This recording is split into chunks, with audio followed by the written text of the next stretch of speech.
Salut à toi et bienvenue dans cette vidéo. On se retrouve pour parler d'un sujet très spécifique et les 5 règles qui font la différence lorsque tu as une agence pour te permettre de casser ton plafond de verre et, comme beaucoup le disent et l'appellent, scaler, en gros, se développer. Ce qu'il faut savoir, c'est que j'ai accompagné aujourd'hui plus de 150 agences qui cumulent un chiffre d'affaires cumulé justement de plus de 20 millions d'euros. Donc, mine de rien, ces 5 règles, elles sortent de quelque part, je ne les ai pas sorties de mon chapeau. Elles sont prouvées, elles sont testées et c'est des règles qu'il faut absolument que tu utilises avec ton agence ou du moins que tu mettes en place ou que tu respectes, tu appelles ça comme tu veux, avec ton agence pour pouvoir te développer et casser ce plafond de verre que tu rencontres. Petite introduction et puis on est parti sur les règles directement. Je vais essayer d'être assez rapide, assez efficace pour que tu puisses prendre cette vidéo, l'implémenter directement dans ton agence et que ça puisse te servir. Ok. Ce qu'il faut juste que tu comprennes, c'est qu'avant que je commence le Charbon, du coup, qui est l'incubateur d'agences avec lesquels on a incubé ces 150 agences, hein. Tous les jours, moi, mon métier, c'est d'accompagner les agences et de les faire se développer. J'avais moi-même mon agence qui s'appelait Horus, tu pourras aller checker. On faisait des bons mois, on faisait des mauvais mois et en fait, j'avais très souvent la tête dans l'opérationnel et la sensation permanente de ce que je t'ai mis là en gris. Je sais qu'on pourrait faire beaucoup mieux, mais j'ai pas le mode d'emploi, j'ai pas la direction, j'ai pas le guide. Ok. Ce qui s'est passé depuis, c'est que j'ai vendu Horus. Comme je te le disais, on a monté Le Charbon, l'incubateur numéro 1 pour agence en France. Et on en a accompagné aujourd'hui plus de 150 qui génèrent plus de 20 millions d'euros de chiffre d'affaires cumulé, comme je te l'ai dit. J'ai fait des dizaines, des centaines, des milliers d'heures de coaching et de consulting. Donc en bossant avec ces agences-là, forcément, je me suis rendu compte qu'il y avait des règles à respecter, des règles à appliquer et à mettre en place au sein de son agence. Il n'y en a pas 50. Aujourd'hui, je t'en ai pris, on va dire isolé 5, parce qu'il y en a beaucoup plus, mais il y en a 5 majeures et c'est celles que j'ai envie de te parler aujourd'hui. Ces 5 règles, nous, au sein du Charbon, on les installe systématiquement dans les agences qu'on accompagne. Ça leur permet de se développer tout simplement plus sainement, donc plus de marge, plus de chiffre d'affaires et un peu moins d'opérationnel pour le fondateur, même beaucoup moins d'opérationnel pour le fondateur.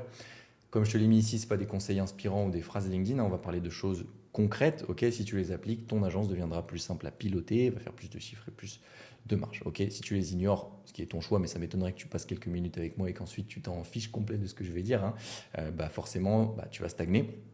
Peu importe ta volonté, ton talent, ton offre et tes compétences, ces règles sont importantes à respecter. Ok. Donc, on est parti. Je vais te montrer noir sur blanc comment on va pouvoir mettre en place ces règles et quelles sont ces règles. L'objectif à la fin de cette vidéo, c'est que tu puisses te servir de ce document-là. C'est pour ça que tout est rédigé comme ça. C'est comme d'habitude sur cette chaîne. Si tu ne connais pas, le document est dans la description pour que tu puisses te reposer dessus tranquillement. C'est un check, si tu veux, un document sur lequel tu peux te reposer après avoir visionné la vidéo pour pouvoir les implémenter correctement. Ok, on est parti pour la règle numéro 1. Arrête le sur-mesure et le TJM. Alors ça, c'est un énorme piège dans lequel tombent beaucoup d'agences, même 100% des agences qu'on accompagne, pour être honnête avec toi, puisque c'est la chose la plus logique. Quand tu commences en tant que freelance, tu vas vendre soit un taux horaire, c'est-à-dire un TJM, pour ceux qui ne savent pas ce que ça veut dire, c'est un taux journalier moyen, et sinon du sur-mesure, c'est-à-dire que le client va venir, va te demander quelque chose, toi tu vas réfléchir, tu vas lui faire un devis sur mesure que tu auras facturé très souvent en comptant le nombre d'heures que tu vas passer dessus et tu vas du coup te donner un mode de facturation à l'heure. Ok.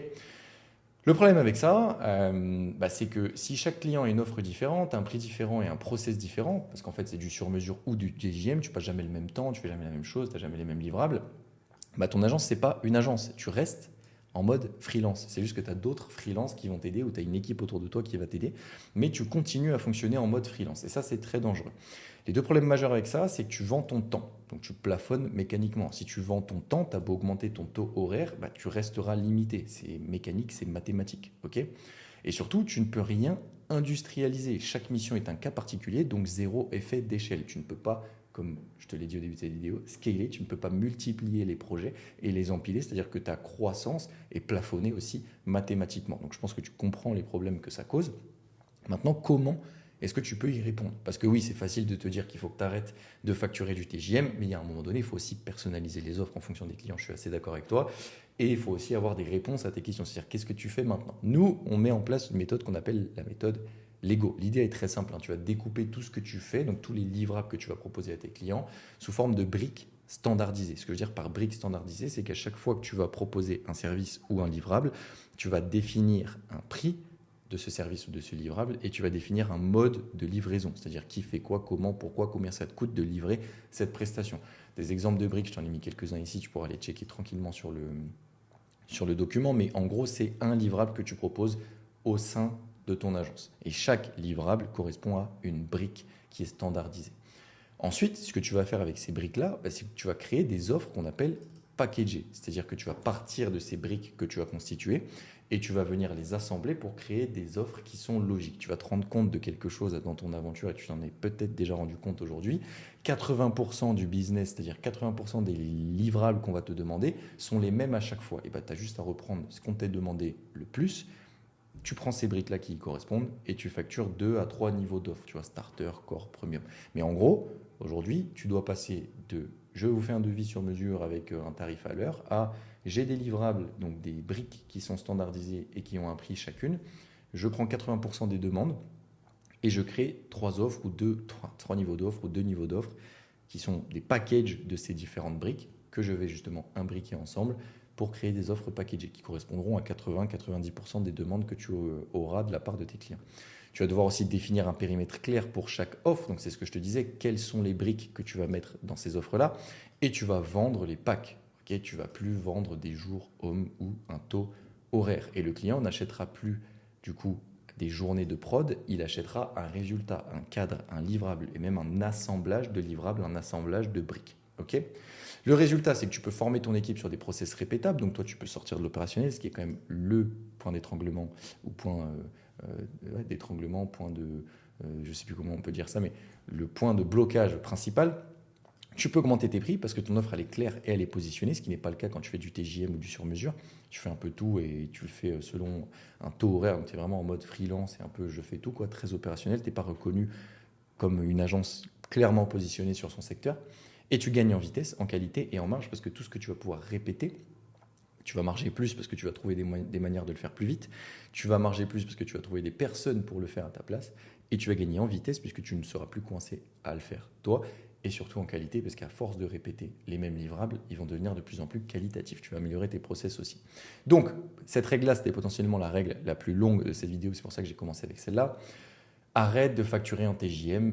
Arrête de faire en sorte que chaque client soit une exception et chaque client soit particulier, parce que oui, c'est le cas, chaque client est particulier, mais ce n'est pas parce que chaque client est particulier qu'il faut que tu le traites de manière différente. Sinon, tout simplement, tu n'arriveras pas là où tu veux arriver, tu te bloqueras mathématiquement la croissance. Ok ? Règle numéro 2, viser une marge brute à plus de 60% et la suivre coûte que coûte. Ok ? On a souvent le cas dans le charbon d'une agence qui fait du chiffre d'affaires, ok, sauf que quand on arrive à la fin, on calcule la marge, puisqu'au final, c'est l'argent qui reste qui nous importe. Faire beaucoup de chiffre d'affaires, ce n'est pas le plus important. Ce qui nous importe, c'est la marge. Et on se rend compte que une fois une grosse partie des charges payées, il ne reste plus grand-chose. On va dire que la marge est maigre. Ok. Donc nous, ce qu'on fait, c'est qu'on installe un minimum de 60% de marge brute. Et ça, c'est systématique. Quand une agence vient nous voir dans le charbon, on lui dit tout le temps, mets ta marge brute à 60% minimum. Qu'est-ce que la marge brute ? C'est tout simplement le chiffre d'affaires moins les coûts de production directs, c'est-à-dire tout ce qui est en relation avec la prod, tout ce qui est charge fixe. Par exemple, toi, tu te payes un salaire, etc. Ça, c'est des charges fixes. On ne les compte pas dans la marge brute. Des bureaux, par exemple, c'est une charge fixe. Mais tout ce qui va être des coûts de production directs, c'est-à-dire tout ce que tu dépenses pour produire le livrable que ton client t'a payé, ça, tu dois l'enlever de ta marge brute. Et donc, on doit être à 60%. Un projet, t'es payé 1 000 € par un client. Si derrière, toi, ça te coûte 400 € de le produire, tu es dans 60% de marge brute. Par contre, si ça te coûte 600 €, tu n'as que 40% de marge brute et ça devient compliqué. Pourquoi ? Parce que tu l'as compris, derrière, tu vas venir additionner à cette marge brute les charges fixes et donc après, tu arriveras à la marge nette. Et là, si tu n'as pas 60% de départ, ça devient compliqué. Le calcul devient compliqué et c'est pour ça qu'on a beaucoup d'agences qui font cette erreur. Concrètement, ça veut dire quoi ? C'est un peu ce que je t'ai dit là. C'est que tu calcules réellement ta marge sur chaque client. Chiffre d'affaires, qu'est-ce que ton client t'a payé, c'est ce que je viens de te dire, moins les freelances qui sont sur le projet, les salaires de ceux qui sont sur la prod, les médias achetés si tu le refactures, par exemple si tu fais de l'achat média, les outils utilisés, bref, tout ce que tu vas utiliser pour livrer le livrable pour lequel on t'a payé. Okay ? Et l'objectif, c'est d'arrêter les offres qui flinguent ta marge avec des offres qui ne respectent pas cette règle de 60% parce que ça va te tuer sur le long terme. Il va falloir que tu augmentes tes prix si jamais tu n'es pas au-dessus du seuil des 60%. Ça, c'est le plus important. Maintenant, des actions qu'il faut que tu mettes en place pour respecter cette règle. Elle est assez simple, celle-là, la règle numéro 2, mais je te donne quand même quelques actions. Essaye de faire une liste de tes 10 plus gros clients, par exemple, ou de tes 10 clients les plus récents, si tu veux un truc assez révélateur sur le timing.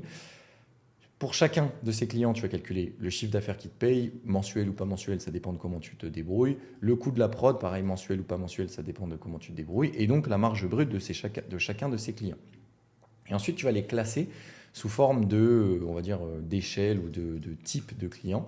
Tous ceux qui sont à plus de 60% de marge brute, ça c'est ce qu'on appelle des clients gardiens, tu vois, des clients que tu dois devoir garder, qui sont faciles à gérer et qui ont 60% de marge. Ceux qui sont à optimiser, c'est ceux qui seront entre 40 et 60% de marge brute sur ce qu'ils te payent. Et ceux qui sont à assainir ou à sortir, quand je dis assainir, c'est soit tu augmentes les prix, et quand je dis sortir, c'est soit tu les fais sortir, du coup tu les lâches de ton portefeuille, c'est ceux qui sont en dessous de 40% de marge brute, parce que ceux-là, je te le garantis, ils sont dangereux. Ok ? Ton agence doit être conçue pour protéger ta marge. Si tu laisses passer des missions à 20-30% de marge brute, parce que ça fait du volume, tu te tires une balle dans le pied. C'est ce que j'essaye de te faire comprendre à travers cette règle. Encore une fois, c'est une règle sur laquelle on est intransigeant avec nos agences parce que c'est l'un des facteurs principaux de réussite financière d'une agence. Et au final, je pense que tu as fait ton agence pour faire de l'argent, même si ce n'est pas que pour ça. Dans la majorité des cas, la raison principale pour laquelle tu as lancé ton agence, c'est quand même pour faire de l'argent, dégager de la marge. Et si tu n'en as pas, tu travailles pour faire du chiffre, mais qu'à la fin, il ne te reste rien, c'est quand même dommage. Donc cette règle-là, elle est là pour ça. On passe à la règle numéro 3. Publier de la preuve sociale en continu et pas seulement quand tu as le temps. Ça aussi, c'est l'une des erreurs qu'on voit beaucoup dans les agences qu'on récupère. C'est pour ça qu'elle est en règle numéro 3. Dans ce jeu-là, le jeu de l'agence, la preuve sociale, c'est le meilleur commercial que tu auras et que tu pourras espérer tout au long de ton aventure. Le problème, c'est que si personne voit la preuve sociale, si personne voit les réalisations que tu fais, malheureusement, il y a des agences qui ont peut-être moins de compétences ou moins de résultats clients qui vont te voler des parts de marché parce qu'elles publient à chaque fois qu'elles ont une étude de cas, à chaque fois qu'elles ont un résultat, à chaque fois qu'elles ont une réalisation. Donc c'est pour ça que cette règle-là de prendre le pli de publier de la preuve sociale de manière continue, limite quotidienne si on le pouvait, alors peut-être pas quotidienne parce qu'il faudrait beaucoup pour en avoir, mais il y en a qui arrivent, ça serait la meilleure chose que tu as à faire. Ok ? Quand nous, on arrive dans une agence avec le charbon, une agence qu'on incube, on lui propose, on a tout un système de preuve sociale, on lui propose de lui installer ce système dans 100% des cas. L'objectif, c'est que ça devienne un système, qu'il y ait des manières de récolter la preuve sociale, qu'il y ait des manières de la formater et ensuite des manières de la publier. Et ce système, on l'installe dans 100% de nos agences parce qu'il est hyper important. Comment ça peut se matérialiser la preuve sociale ? Je ne vais pas te faire un cours là-dessus parce que je pense que tu n'en as pas besoin, mais c'est des études de cas détaillées, donc des choses que toi tu crées, ça peut prendre plein de formes différentes, un Google Doc comme une vidéo, des témoignages clients, pareil, ça peut être à l'écrit sur Trustpilot, sur Google Avis ou vidéo. Pareil, les témoignages vidéo peuvent prendre plein de formes différentes. Les avant-après, donc transformation, point A, point B, c'est quoi le site avant, c'est quoi le site après, c'est quoi les créas avant, c'est quoi les créas après, c'est quoi le résultat avant, c'est quoi le résultat après, ça marche aussi. Les backstage, je sais pas moi, ceux qui font du visuel parmi vous, c'est très simple de filmer, de prendre des photos, de montrer les coulisses, les échanges avec le client. Les interviews clients, donc je disais, c'est un des formats de témoignage. Donc tu peux faire des interviews format podcast, format vidéo courte, selfie, etc. Ton client qui prend son téléphone et qui fait un selfie. Tous ces éléments-là, c'est de la preuve sociale et ça se récupère. Donc comme je te le disais, nous, on va demander aux agences de centraliser tout ce qui existe déjà en termes de résultats d'études de cas. Tous les screens, tous les messages, tout ça, tous les rapports, tous les reportings, il faut tout centraliser dans un drive, par exemple. Ensuite, il faut créer un système éditorial simple. Ce que je veux dire par éditorial, c'est un système qui te permet de publier tout ce qu'on aura centralisé, parce que tous ces éléments-là, s'ils restent dans ton drive, ils ne servent à rien ni à personne. Et le but, c'est d'en publier. Par exemple, une étude de cas par mois. Là, je t'ai mis des chiffres au hasard, mais c'est à peu près ce qu'on conseille, nous, à minima. Donc, une étude de cas par mois. 1 ou 2 posts par semaine, notamment sur LinkedIn, si c'est ton réseau social privilégié. Si c'en est un autre, c'en est un autre avec de la preuve sociale. Résultats, mini-cas client, courte anecdote client, screenshot, témoignage, Trustpilot, bref, peu importe. Mais au moins 1 à 2 fois par semaine, il te faut de la preuve sociale. Et avoir un onglet résultats, études de cas ou cas client, propre, clean sur le site. Ça, c'est très, très, très important. Tu vois, nous, si je tape notre site à nous, on a un onglet résultats et c'est ce qu'on demande à nos agences. Tu vois, donc par exemple, si je vais sur Nourri juste ici, tu vois, on a un cas, en fait, on a un cas client qui est juste là. avec une petite vidéo témoignage, puis on a un avant, les résultats, etc. avec l'avis qui est juste ici, tape, hop. Et ça, c'est ce qu'il te faut sur ton site aussi, si tu as le potentiel de le faire. Et puis forcément, en troisième point, il va falloir tout diffuser. Encore une fois, si personne ne le voit, ça ne sert à rien. Et c'est souvent ce qui sépare une bonne agence d'une très très bonne agence, c'est à quel point elle est en capacité de publier, de faire savoir qu'elle a des études de cas et qu'elle a des projets clients. Donc LinkedIn, page de l'agence, site web, éventuellement YouTube, newsletter si tu as.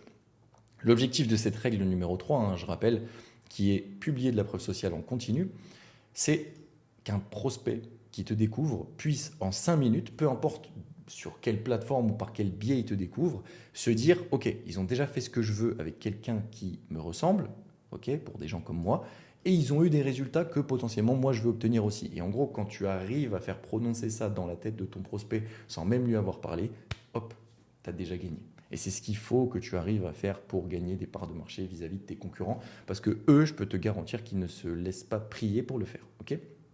Règle numéro 4, tout orienté LTV ou tout orienté Lifetime Value. Si tu ne sais pas ce que c'est, écoute, je t'invite à aller regarder ce que c'est, mais concrètement, le plus simple pour te l'expliquer, c'est le montant total que va dépenser un client tout au long de sa durée de vie au sein de ton agence.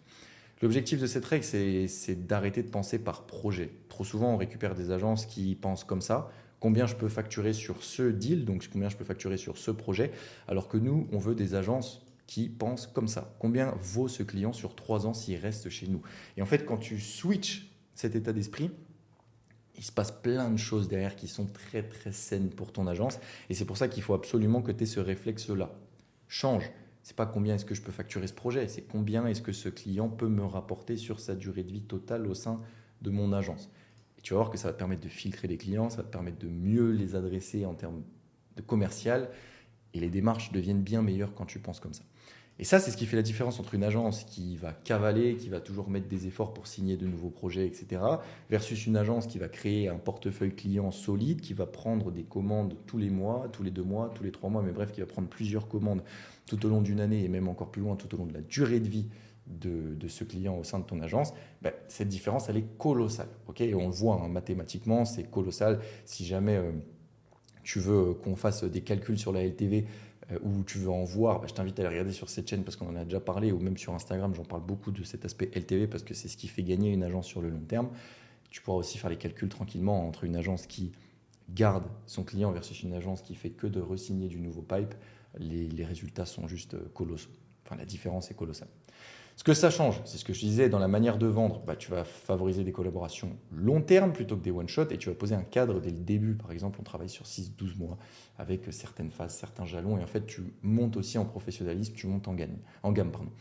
Deuxième point, dans la structure de ton offre, forcément, tu vas penser des offres LTV orientées, c'est-à-dire des offres qui vont aider ton client sur le long terme, donc avec des abonnements, du récurrent, donc ce qu'on appelle du retainer, plutôt que facturer au projet. Des fois, c'est bien de facturer au projet et d'avoir des offres qui facturent au projet, mais il faut toujours aussi essayer d'avoir d'autres offres qui viennent en upsell ou en cross-sell pour créer de l'abonnement et du récurrent. Tu vas créer des paliers d'évolution. Tu vois, le client, il peut monter en gamme ou il peut prendre l'abonnement après avoir pris le one-shot et donc ils se sont accompagnés sur le long terme. Donc il a cette impression, tu vois, d'avoir évolué au sein de ton agence et ça, c'est important. Et tu vas penser sous forme de programme ou sous forme d'accompagnement de ton client, donc beaucoup plus proche, beaucoup plus en relation avec ton client, plutôt que je suis en mission et je suis un peu payé comme un mercenaire pour faire un truc une fois et puis après je sors. Ça, les clients le ressentent, crois-le, et ça change beaucoup de choses. Je vais sauter de ligne parce que pour le coup, ça fait pas beau là sur le doc, parce que vous allez la voir après. Troisième point, ce que ça va faire, dans ta manière de travailler au quotidien, forcément, si tu changes tes offres, si tu changes ton sales, ça va changer aussi beaucoup de choses dans la manière de délivrer. Donc dans la relation, tu vois, communication, que ce soit interne, externe, elle sera beaucoup plus claire. Tu vas avoir des nouvelles idées pour faire progresser le client et pas juste exécuter ce qui est signé. Donc tu vas voir qu'en fait, tu vas être force de proposition aussi pour le client. Tu vas te positionner comme un partenaire et non plus comme un mercenaire, et ça c'est important, et tu vas être en contact avec ton client beaucoup plus régulièrement aussi, donc tu vas pouvoir prendre la température avec des bilans, avec des petits calls d'étapes, etc. et donc pouvoir proposer beaucoup plus de choses et tirer à ton client beaucoup plus de valeur. C'est ça qui te fera gagner. Comment tu peux commencer à orienter la LTV si on reste un peu concret, que je te donne entre guillemets un petit plan d'action à la fin pour sortir de cette vidéo avec un truc concret, essaie d'identifier les clients actuels avec le plus gros potentiel de long terme et le plus gros potentiel de LTV Et demande-toi concrètement qu'est-ce que je pourrais leur ajouter comme prestation pour les faire rester 6, 12, 24 mois chez moi et leur prendre plus d'argent. C'est aussi simple que ça. Revois tes offres pour, justement, dans la lignée de ça, clarifier un engagement dans le temps avec eux. Crée des niveaux supérieurs potentiellement. Tu vois, si tu as déjà des clients satisfaits là, dans ceux que tu as identifiés, comment est-ce que tu peux les aider encore plus, tu vois, sans dénaturer ton agence, hein, c'est pas ce que je veux dire. N'invente pas des services, mais essaie de trouver des choses logiques parce que c'est sûr qu'il y en a. Et mets en place des rendez-vous stratégiques réguliers, c'est-à-dire des calls de reporting, des calls de suivi, des calls de feedback, tu appelles ça comme tu veux, avec eux pour te tenir au courant de ce qui se passe, prendre la température et leur proposer des upsells, des cross-sells sur le long terme, hop, qui sont juste ici, auxquels tu auras réfléchi, qui font sens pour eux. Ok. Une agence orientée LTV, ça je te le garantis, gagne plus par client, est plus stable et dépend moins de la prospection agressive non-stop. Elle est beaucoup plus sereine et surtout, elle est beaucoup plus rentable sur le long terme. Encore une fois, c'est mathématique. J'ai fait des vidéos, tu pourras les checker sur cette chaîne, qui parlent de la LTV, de l'impact mathématique que ça a sur une agence. Je t'invite à aller les regarder parce que c'est édifiant, comme je te le disais. Et enfin, règle numéro 5, avant de conclure cette vidéo, sortir le fondateur de l'opérationnel et le mettre sur le commercial. Ça, c'est aussi une chose qu'on met en place chez littéralement 100% de nos agences au sein du charbon, parce qu'à chaque fois, il y a le cas. La plupart des fondateurs font l'inverse de ce qu'il faut. Ils ont peur de la vente, ou du moins la vente, l'aspect acquisition, prospection, création de contenu, le fait d'aller chercher du business. C'est pas que ça leur fait peur, mais ça les sort de leur zone de confort, et donc ils se réfugient dans la prod, parce que la prod, tu es derrière ton ordinateur et tu es tranquille. Le problème, c'est qu'ils deviennent un peu des salariés de leur propre agence. Ils ne vont pas développer le pipeline, c'est-à-dire l'aspect commercial, le pipe de prospect, je vais y arriver, n'est pas agrémenté par le fondateur ou par les fondateurs. Il y a moins de vision et il y a une croissance qui est un peu chaotique. Et ça, c'est quelque chose qu'il faut absolument régler dans ton cas. Il faut, et c'est ce qu'on fait à chaque fois, c'est ce que je te disais, que tu prennes ton courage à deux mains et que tu ailles au devant de la scène, dans le commercial, dans l'acquisition, dans la création de contenu, et que tu laisses la partie opérationnelle et pas l'inverse.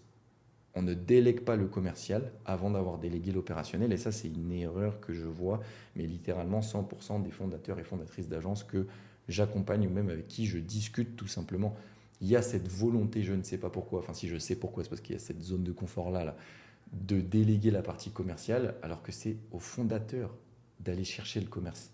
C'est pas du tout à quelqu'un d'autre qui est extérieur de la boîte d'aller chercher la vision, d'aller chercher le pipe de la boîte. Ça n'a aucun sens. C'est comme si vous donniez les clés de votre boîte à quelqu'un qui n'a aucun intérêt à emmener la boîte aussi loin que vous voulez l'amener. Donc ne déléguez pas le commercial. C'est la chose la plus importante de votre boîte.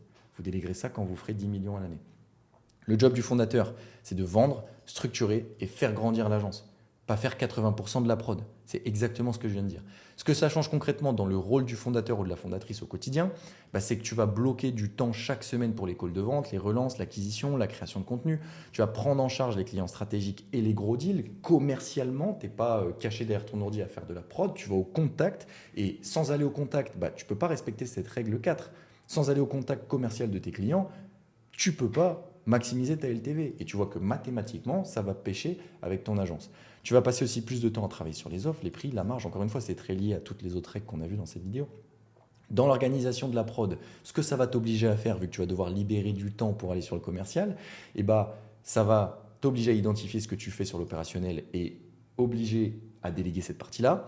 Tu vas transférer, comme je l'ai écrit ici, tranquillement la production et l'organisation des process à des profils clés, que ce soit des employés, que ce soit des alternants, que ce soit des chefs de projet, que ce soit des freelances, bref, ça peut être plein de choses dépendamment de ton business model.